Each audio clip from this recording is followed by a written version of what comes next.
এবং একজন ভাই এখানে বললেন যে উনি 47-এ বিশ্বাস করেন না। উনি যদি 47-এ বিশ্বাস না করেন তাহলে বাংলাদেশ কিভাবে হইত?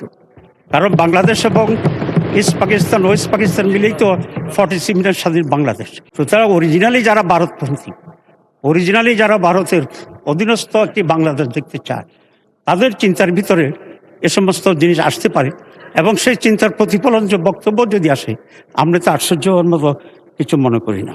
জামাত ইসলামী পাকিস্তানের বিরোধী ছিল বলে যে তথ্য আসছে, এটা একেবারেই অসত্য তথ্য।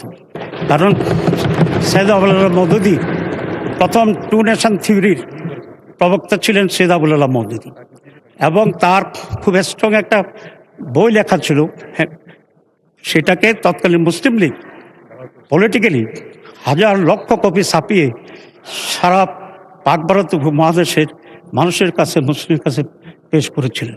এবং পাকিস্তান স্বাধীন হওয়ার পরপরই উনি কিন্তু পাকিস্তানে মাইগ্রেট করেছেন। উনি যে কথাটা বলেছিলেন সেটা না বোঝার কারণে কেউ বিভ্রান্ত তৈরি করছে। উনি বলেছিলেন যে ইসলাম প্রতিষ্ঠার জন্যে একটি স্বাধীন ভূখণ্ড দরকার। উনি পাকিস্তানের পক্ষে কথা বলছেন।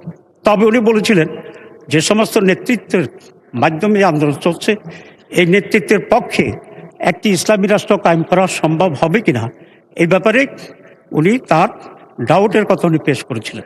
তো দুটা তো টোটালি ডিফারেন্ট জিনিস। কিন্তু যারা এটাকে বাজেভাবে ইউজ করে কন্ডেম করতে চায়, তারাই এই সত্যটিকে অন্যভাবে তারা পেশ করতে চাচ্ছে। He was totally in favour of Pakistan. এবং একজন ভাই এখানে বললেন যে উনি 47-এ বিশ্বাস করেন না। উনি যদি 47-এ বিশ্বাস না করেন তাহলে বাংলাদেশ কিভাবে হইত? কারণ বাংলাদেশ এবং ইস্ট পাকিস্তান ওয়েস্ট পাকিস্তান মিলেই তো 47-এর স্বাধীন বাংলাদেশ। এবং সেখান থেকে তো আবার আমরা স্বাধীনতা সংগ্রাম করে আমরা বাংলাদেশ করেছি।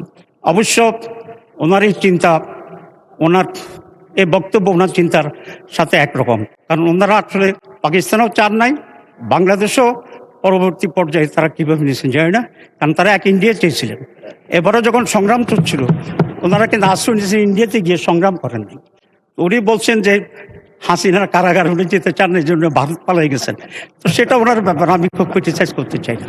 সুতরাং অরিজিনালি যারা ভারতপন্থী, অরিজিনালি যারা ভারতের অধীনস্থ একটি বাংলাদেশ দেখতে চায়, তাদের চিন্তার ভিতরে এ সমস্ত জিনিস আসতে পারে এবং সেই চিন্তার প্রতিফলন যে বক্তব্য যদি আসে, আমরা তো আশ্চর্য হওয়ার মতো কিছু মনে করি না।